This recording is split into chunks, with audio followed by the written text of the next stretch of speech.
Good morning बच्चों। KDRS public senior secondary school की online classes में आप लोगों का स्वागत है।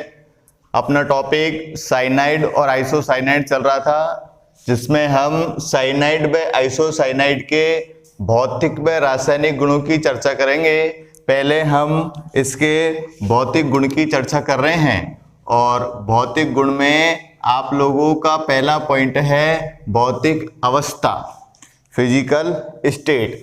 अब भौतिक अवस्था में अपन क्या बात कर रहे हैं, ध्यान से सुनो कि जो निम्नतर साइनाइड व आइसोसाइनाइड होते हैं, निम्नतर का मतलब जिनमें कार्बन परमाणु की संख्या एल्किल समूह की संख्या कम हो या एल्किल समूह छोटा हो, तो निम्नतर साइनाइड व आइसोसाइनाइड तो लिक्विड या द्रवीय प्रकृति के होते हैं, जबकि उच्चतर साइनाइड व आइसोसाइनाइड सॉलिड यानी कि ठोस प्रकृति के होते हैं। तो मैं क्या लिखूंगा इसमें, मैंने लिख दिया निम्नतर साइनाइड व आइसोसाइनाइड द्रवीय प्रकृति के होते हैं और उच्चतर साइनाइड व आइसोसाइनाइड सॉलिड यानी कि कैसी प्रकृति के, ठोस प्रकृति के होते हैं। ये तो इसका कौन सा पॉइंट हो गया आप लोगों का, भौतिक अवस्था का पहला पॉइंट। दूसरे पॉइंट की यदि मैं बात करना चाहूं तो साइनाइड जो आप लोगों का ग्रुप है, साइनाइड जो आप लोगों का समूह है, उसकी गंध तो कैसी होती है, रुचिकर होती है। अर्थात उस गंध को अपन सूंघ सकते हैं, उसको पहचान सकते हैं, तो वो गंध तो आप लोगों की रुचिकर हो गई। और एल्किल आइसोसाइनाइड की गंध कैसी होती है, अरुचिकर होती है। तो मैंने लिख दिया साइनाइड की गंध तो कैसी होती है आप लोगों की, रुचिकर, और आइसोसाइनाइड की गंध कैसी होती है आप लोगों की, अरुचिकर। जी, तो पहला पॉइंट आप लोगों ने पढ़ लिया भौतिक अवस्था का, जिसमें भौतिक अवस्था में मैंने बोला निम्नतर साइनाइड व आइसोसाइनाइड तो लिक्विड प्रकृति के, द्रवीय प्रकृति के, उच्चतर साइनाइड व आइसोसाइनाइड आप लोगों के ठोस प्रकृति के। और मैंने बोला जो साइनाइड होती है उसकी गंध तो रुचिकर होती है और आइसोसाइनाइड होती है उसकी गंध अरुचिकर होती है। ये आप लोगों का पहला पॉइंट हुआ भौतिक अवस्था। मैं दूसरे पॉइंट की बात करूं आप लोगों से, ये दूसरा पॉइंट डाला मैंने, दूसरा पॉइंट था आप लोगों का क्वथनांक, BP, बॉइलिंग पॉइंट। अच्छा है पॉइंट, थोड़ा सा ध्यान देंगे आप लोग।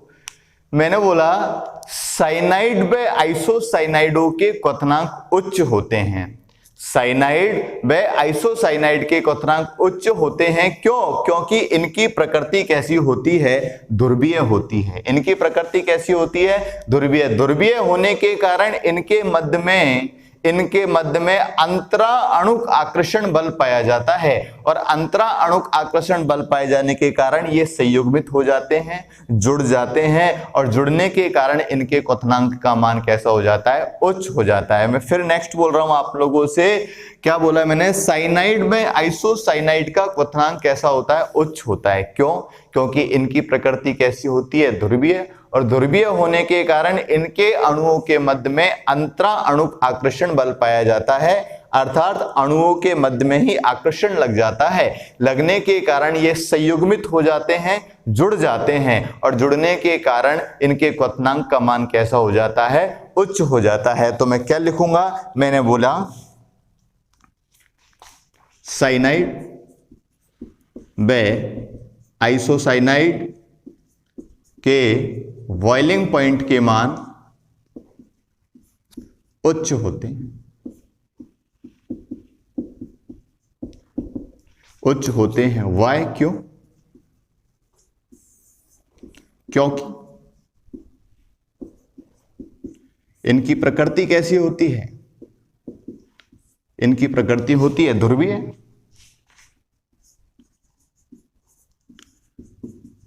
प्रकृति ध्रुवीय होने के कारण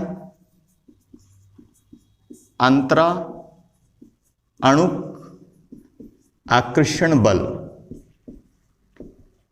पाया जाता है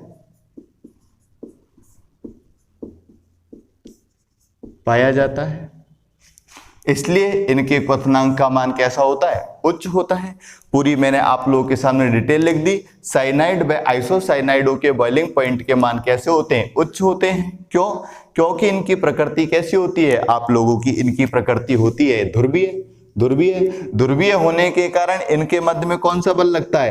अंतरा अणु आकर्षण बल। और जब अंतरा अणु आकर्षण बल लगेगा तो ये कैसे हो जाएंगे आप लोग? इनका क्या हो जाएगा बेटा? संयुग्मन। और संयुग्मन हो जाएगा तो इन्हें तोड़ने के लिए, वियोजित करने के लिए, इन्हें वियोजित करने के लिए ऊर्जा का मान कैसा होता है? उच्च होता है। ऊर्जा कैसी चाहिए बेटा? इन्हें उच्च। और उच्च चाहिए तो इनके बॉइलिंग पॉइंट का मान भी कैसा हो जाएगा? उच्च। ये पूरी मैंने आप लोगों के सामने डिटेल लिखी। साइनाइड व आइसोसाइनाइडों के क्वथनांक के मान उच्च होते हैं क्योंकि इनकी प्रकृति ध्रुवीय होती है। ध्रुवीय होने के कारण अंतरा अणु आकर्षण बल का मान उच्च होता है या अंतराणु आकर्षण बल पाया जाता है, जिससे इनका क्या हो जाता है? संयुग्मन। और संयुग्मन होने के कारण इन्हें वियोजित करने के लिए ऊर्जा की आवश्यकता कैसी चाहिए? उच्च। इसलिए इनके क्वथनांक का मान कैसा होता है? उच्च होता है। ये कारण हो गया आप लोगों का। लेकिन एक बात मैं आपको समझा देता हूं। क्या?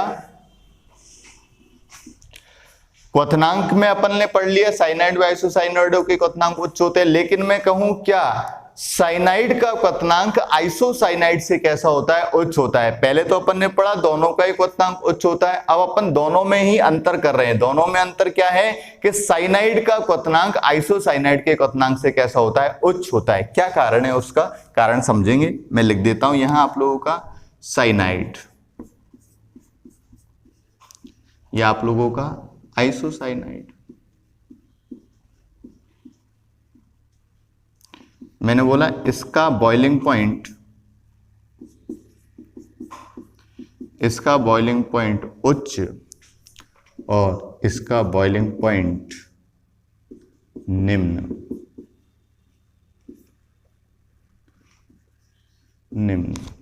किससे? साइनाइड से। क्या कारण है? आइसोसाइनाइड का क्वथनांक साइनाइड से निम्न होता है या साइनाइड का क्वथनांक आइसोसाइनाइड से कैसा होता है? उच्च होता है। क्या कारण है? आप लोग को यहां दिखाई दे रहा है कि साइनाइड में जो आप लोगों के ध्रुवीय प्रकृति वाला समूह है नाइट्रोजन, जो ध्रुवीय प्रकृति वाला समूह है नाइट्रोजन, वो संरचना में बाहर की तरफ है। और जबकि आइसोसाइनाइड में जो ध्रुवीय प्रकृति वाला नाइट्रोजन है वो संरचना में अंदर की तरफ है।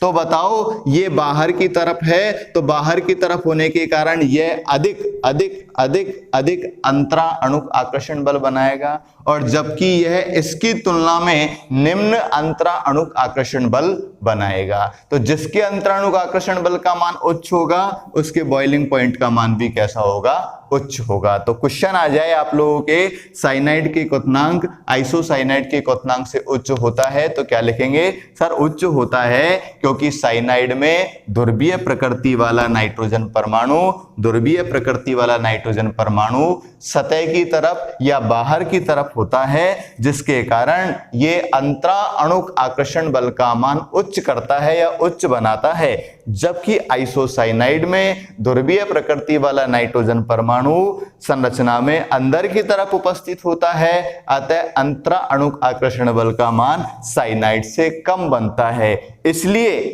इनके बॉइलिंग पॉइंट का मान कैसा होता है? निम्न होता है। क्लियर? चलो नेक्स्ट।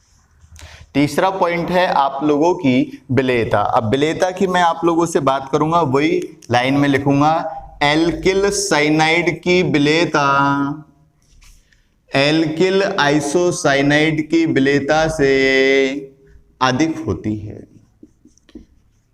विलेयता अधिक और इसकी विलेयता कम।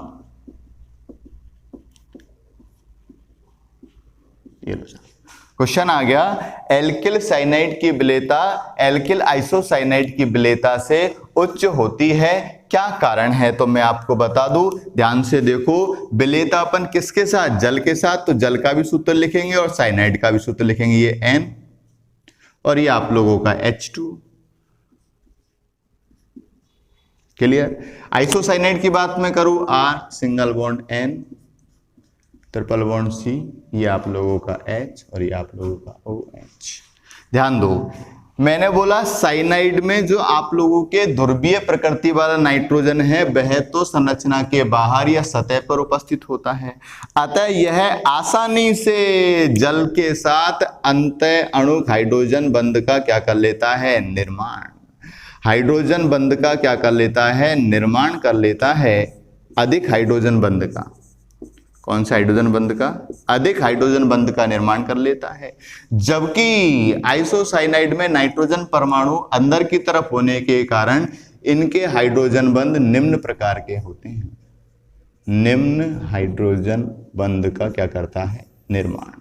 तो ये उच्च हाइड्रोजन बंध का या अधिक हाइड्रोजन बंध का निर्माण करता है और ये निम्न हाइड्रोजन बंध का निर्माण करता है, इसलिए साइनाइड की विलेयता कैसी होगी, अधिक, और इसलिए आइसोसाइनाइड की विलेयता कैसी होगी, कम।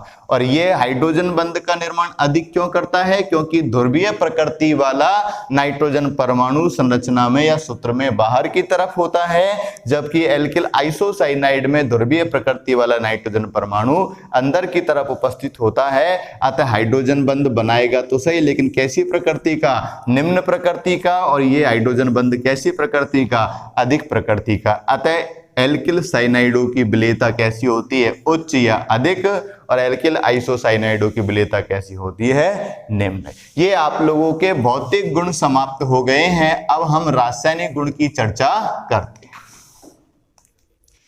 रासायनिक गुण की, भौतिक गुण पढ़ने के बाद रासायनिक गुण की हम चर्चा कर रहे हैं। रासायनिक गुण में हम पहला पॉइंट आज पढ़ रहे हैं, जल अपघटन। मैं आपको बता दूं, जल अपघटन का मतलब जो भी जल का अणु आपको दिया गया है उस जल के अणु को मुझे क्या करना है, वियोजित करना है, तोड़ना है, ठीक है। लेकिन जल अपघटन दो माध्यम में होता है, एक अम्लीय माध्यम में और एक क्षारीय माध्यम में। आंशिक जल अपघटन भी होता है और पूर्ण जल अपघटन भी होता है। मैं आप लोगों से बात कर रहा हूं, साइनाइड का जल अपघटन मुझे कराना है, तो साइनाइड का आंशिक जल अपघटन कराने पर तो पहले एमाइड प्राप्त होता है। क्या बोला मैंने, साइनाइड का आंशिक जल अपघटन कराने पर हमें एमाइड प्राप्त होता है, और एमाइड का अम्लीय माध्यम में, एमाइड का अम्लीय माध्यम में जल अपघटन कराने पर हमें कार्बोक्सिलिक अम्ल, और यदि क्षारीय माध्यम में अपन जल अपघटन कराएंगे तो कार्बोक्सिलिक अम्ल का क्या प्राप्त होगा, लवण प्राप्त होगा। मैंने क्या कहा, अम्लीय माध्यम में जल अपघटन कराते हैं तो कार्बोक्सिलिक अम्ल प्राप्त होता है, और क्षारीय माध्यम में जल अपघटन कराते हैं तो कार्बोक्सिलिक अम्ल का लवण प्राप्त होता है। कैसे, सामने देखो। सबसे पहले हम एल्किल साइनाइड का सूत्र लिख के रिएक्शन चालू करते हैं। ये लिख दिया मैंने, CH3 single bond C triple bond N। इसका मुझे जल अपघटन कराना है। जल अपघटन का मतलब H2 अम्लीय माध्यम में ही चल रहा है आप लोगों का H+। ध्यान से देखेंगे, लिख रहे हैं अपन, समझ रहे हैं। ये कार्बन तो इस ऑक्सीजन से और ये दोनों हाइड्रोजन इस नाइट्रोजन से। ये आप लोगों का कौन सा जल अपघटन है, आंशिक, आंशिक जल अपघटन। जैसे ही कराने पर आप देख रहे हैं CH3 single bond C double bond O single bond NH2। ये आप लोगों का क्या प्राप्त हो गया बेटा, एमाइड। अब एमाइड प्राप्त होने पर ध्यान से देखेंगे, इसका मुझे क्या करवाना है, इसका मुझे पूर्ण जल अपघटन करवाना है। जैसे ही मैंने पूर्ण जल अपघटन कराया, ये लो साहब H2, और ये मैंने वही अम्लीय माध्यम में, और ये कराया मैंने पूर्ण जल अपघटन। जैसे ही मैंने पूर्ण जल अपघटन कराने पर क्या बनेगा, आप लोग ध्यान देंगे, H2 डिवाइडेशन हो जाएगा H+ और OH- में। ये OH- किधर जुड़ेगा, इस वाले कार्बन से। जैसे ही कार्बन से जुड़ेगा तो जुड़ने पर क्या बनेगा आप लोगों का, CH3। ध्यान से देखो, जुड़ने पर क्या बनेगा आप लोगों का, CH3 single bond C double bond O, यहां तक तो आ गया। ये वाला OH और जुड़ जाएगा तो सिंगल बॉन्ड से क्या जुड़ जाएगा, OH, और ये NH2 से हाइड्रोजन जुड़ जाएगा तो माइनस करके क्या बाहर निकाल देंगे, या प्लस करके क्या बाहर निकाल देंगे अपन, NH3। ये प्लस और ये क्या आ जाएगा, NH3। ये क्या बन गया आप लोगों का, ये बन गया बेटा कार्बोक्सिलिक अम्ल। कार्बोक्सिलिक अम्ल। तो मैंने आप लोगों से यही चर्चा की थी, क्या चर्चा की थी कि साइनाइड का आंशिक जल अपघटन कराने पर, ध्यान से देखो, साइनाइड का आंशिक जल अपघटन कराने पर तो पहले एमाइड प्राप्त होता है और अम्लीय माध्यम में, कौन से माध्यम में, अम्लीय में लिख देता हूं, वैसे दिख रहा है आपको, अम्लीय माध्यम, और अम्लीय माध्यम में पूर्ण जल अपघटन कराने पर आपको क्या प्राप्त होगा, कार्बोक्सिलिक अम्ल। लेकिन मैंने तो यह भी कहा था कि क्षारीय माध्यम में जल अपघटन कराने पर कार्बोक्सिलिक अम्ल का क्या प्राप्त होता है, लवण प्राप्त होता है। चलो इस रिएक्शन को यों की त्यों ही बनाते हैं, यहां से लेके यहां तक तो यों की बन गई। ये लो साहब, CH3 single bond C double bond O single bond NH2। इसकी अभिक्रिया वही मुझे जल अपघटन कराना है, लेकिन जल अपघटन कौन से माध्यम में कराना है मुझे, क्षारीय माध्यम, तो क्षारीय माध्यम लिख दो ना यहाँ, NaOH। जैसे ही मैंने जल अपघटन कराया तो जल अपघटन कराने पर आप लोग देख रहे हैं CH3 single bond C double bond O, यहां से ONA टूटेगा और ये ONA और प्लस करके क्या बाहर निकल जाएगा, NH3। ये आप लोगों का कार्बोक्सिलिक अम्ल का, कार्बोक्सिलिक अम्ल का क्या प्राप्त हो गया बेटा, लवण प्राप्त हो गया। कार्बोक्सिलिक अम्ल का क्या प्राप्त हो गया बेटा, लवण प्राप्त हो गया। तो ध्यान देंगे आप लोग सभी थोड़ा सा, क्या बोला मैंने, साइनाइड का आंशिक जल अपघटन कराने पर तो पहले क्या प्राप्त होगा, एमाइड, और एमाइड का अम्लीय माध्यम में पूर्ण जल अपघटन कराने पर, अम्लीय माध्यम में पूर्ण जल अपघटन कराने पर कार्बोक्सिलिक अम्ल प्राप्त होता है। यहां सेकंड रिएक्शन यहां अम्लीय माध्यम में थी और यहां मैंने कौन से माध्यम में करा दी, यहां मैंने करा दी क्षारीय माध्यम में। क्षारीय माध्यम का मतलब डायरेक्ट ही किससे अभिक्रिया करा दी, क्षार से, और क्षार से अभिक्रिया कराने पर क्या प्राप्त होगा, कार्बोक्सिलिक अम्ल का लवण। क्लियर, पहली रिएक्शन आप लोगों की जल अपघटन कंप्लीट। सेकंड रिएक्शन, नेक्स्ट आप लोगों की रिएक्शन है बेटा थार्प अभिक्रिया। ये थार्प अभिक्रिया माध्यमिक शिक्षा बोर्ड में कई बार पूछी जा चुकी है, इसलिए आप इसको थोड़ा ध्यान देके पढ़ेंगे। वैसे तो आप लोग ध्यान देके पढ़ ही रहे हैं, लेकिन फिर भी थोड़ा ज्यादा ध्यान दे लेंगे। थार्प अभिक्रिया में अपन बात कर रहे हैं क्या, शुष्क ईथर व सोडियम माध्यम में, शुष्क ईथर व सोडियम माध्यम में एल्किल साइनाइड के दो अणु आपस में क्रिया करते हैं। शुष्क ईथर व सोडियम माध्यम में एल्किल साइनाइड के दो अणु आपस में क्रिया करते हैं और क्रिया करके दोनों अणु आपस में जुड़ जाते हैं और जुड़ के द्विलक बनाते हैं। क्या बनाते हैं, द्विलक बनाते हैं, या जिसको अपन बोले द्वितायु अणु बनाते हैं। द्वितायु अणु का मतलब दो अणु आपस में जुड़ के एक अणु में परिवर्तित हो जाते हैं, और जो अणु आप लोगों का बनता है वो इमिनो परिवार का सदस्य होता है। कौन से परिवार का, इमिनो परिवार का। इस अभिक्रिया को अपन क्या बोलेंगे, थार्प अभिक्रिया। क्या बात कर रहे हैं, ध्यान से देखेंगे। एल्किल साइनाइड के दो अणु की मैंने बात करी, ये एल्किल साइनाइड हो गया आप लोगों का CH3 single bond C triple bond N plus, उसके बाद CH3 सिंगल बॉन्ड C और ये आप लोगों का ट्रिपल बॉन्ड N। किसकी उपस्थिति में बात हो रही है, शुष्क ईथर। नीचे लिख देता हूं, चलो इसको, ये लिख दिया, ड्राई ईथर और सोडियम की उपस्थिति में। ध्यान देना इसको, शुष्क ईथर व सोडियम की उपस्थिति में बात हो रही है। शुष्क ईथर और सोडियम की उपस्थिति में ही अभिक्रिया कराओगे तो दोनों अणु आपस में जुड़ेंगे। कैसे जुड़ेंगे, ध्यान से दो, आप बोर्ड पे देखो, CH3 single bond C single bond से N और N के संग यहां से क्या आ जाएगा, एक H, ये हो जाएगा आप लोगों का H। क्लियर, यहाँ CH3 इकाई में परिवर्तित हो जाएगा अलावा आप लोगों का CH2 में, तो ये डबल बॉन्ड, सॉरी, ये आप लोगों का CH2 सिंगल बॉन्ड, ये C, ये ट्रिपल बॉन्ड और ये आप लोगों का N। ये कैसा अणु प्राप्त हो गया आप लोगों का, द्वितायु अणु। कहने का मतलब इसको सामान्य भाषा में अपन लिखना चाहें तो इसको अपन बोलेंगे द्विलक। द्विलक।